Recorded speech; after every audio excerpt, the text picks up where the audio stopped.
हमारे देश में 3 बड़ी समस्याएं थी, कश्मीर, नॉर्थ ईस्ट और वामपंथी उग्रवाद।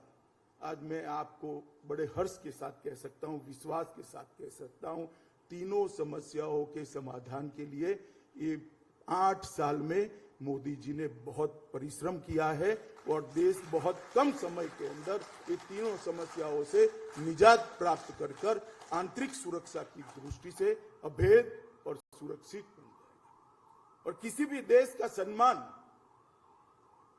किसी भी देश का स्वमान इस बात पर निर्भर है कि आप आपकी सीमाओं की सुरक्षा कैसे करते हैं।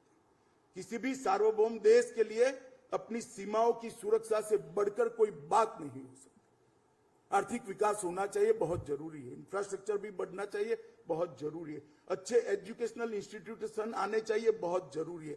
अच्छे हेल्थ के इंस्टीट्यूशन आने चाहिए, बहुत जरूरी है। मगर जब देश की सीमा ही सुरक्षित नहीं है तो ये सब चीजें कोई मायने नहीं रखता। मोदी जी ने सर्जिकल स्ट्राइक और एयर स्ट्राइक से पूरी दुनिया में एक संदेश दृढ़ता के साथ भेजा है कि भारत की सीमा और भारत की सेना इसके साथ छेड़खानी नहीं करते, वरना नतीजे भुगतने पड़ते हैं। और ये दृढ़ता के साथ पूरी दुनिया में संदेश चला गया है। मित्रों, भारत की कृषि व्यवस्था को भी मोदी जी ने बहुत आगे बढ़ाया है।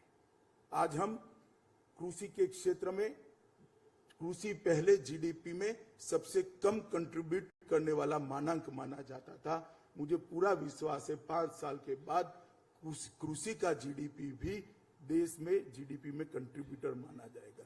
ढेर सारे ऐसे राज्य हैं जिन्होंने 10% से ज्यादा कृषि विकास दर को हासिल किया है। ढेर सारे ऐसे राज्य हैं जिन्होंने अपनी सिंचाई व्यवस्था को डबल से ज्यादा बढ़ा दिया है। ढेर सारे ऐसे राज्य हैं जिन्होंने पाकों की, क्रॉप्स की विविधताओं को बनाकर आज भारत का कृषि निर्यात 3 गुना करने का काम किया है। और ये बहुत बड़ा कंट्रीब्यूटर देश की इकोनॉमी में बनने वाला है।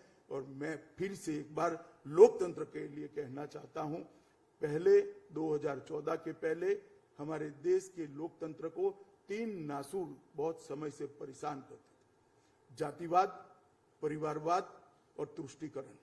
मोदी जी ने देश की राजनीति को जातिवाद, परिवारवाद और तुष्टीकरण से मुक्त कर पॉलिटिक्स ऑफ परफॉर्मेंस की शुरुआत करी है, जिसमें दम होगा वो शासन करेगा, जो देशनिष्ठ होगा वो शासन करेगा, जो परिश्रम करेगा वो शासन करेगा, जो कहाँ जन्मा है इसके आधार पर, किस जाति के आधार पर और कितना तुष्टीकरण करता है इसके आधार पर कोई शासन नहीं करेगा।